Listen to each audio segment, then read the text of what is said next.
I'd like to tell you why I do this work. And in order to do that, I'll tell you a brief story. So to set the scene for you, it's October of 2022. My dad has come up to visit me, and my son is just 3 months old at the time.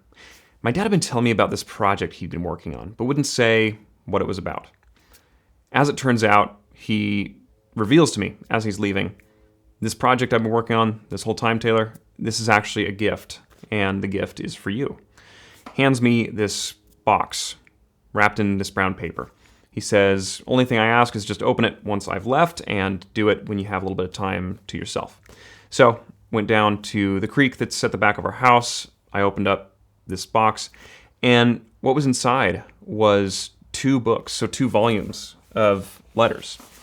Here they are. And these letters, they chronicle my life from the time I was born, well, before I was born, a month before I was born, and they culminate at my wedding day. And these letters, 125 in all, I'll just read you what my dad wrote in here. He said, these letters are a chance to talk to you about your life and some of mine when you were too young to remember. A chance to continue the conversation as you grew from a boy into a man. And the reason I say these are the greatest gift I've ever received is not because of the letters themselves, although that is a part of it. But the real gift to me is I feel like I finally understood my dad. For the first time in my life, he'd gone from kind of this 2D character to a person in 3D. I understood him as a person that had failures and regrets and some triumphs along the way, but somebody who had really been in contact with life. I think we often see our parents as almost these caricatures, and for the first time I saw the man that he was. I saw and understood his heart for me, his sacrifice that he made for our family.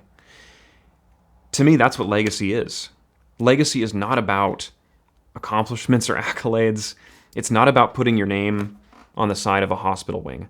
Legacy is about the enduring impact of your words, your actions, and your values on future generations.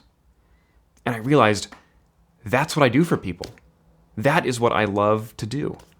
To help people communicate their heart for those that they love most and preserve it for generations.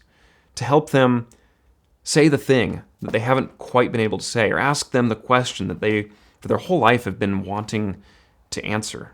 As a filmmaker, I've never viewed my tools as being my equipment. My tools are not my camera or microphone or lights. The tools that I use are my questions. And the questions come from a genuine place of curiosity about somebody's lived experience. And what I'm after is nothing short of the truth. That's what I care about. I want to get to the truth of somebody's lived experience. I want to know what it was like to live life as them. And then I want to present that to their family, to their loved ones as a gift that will endure.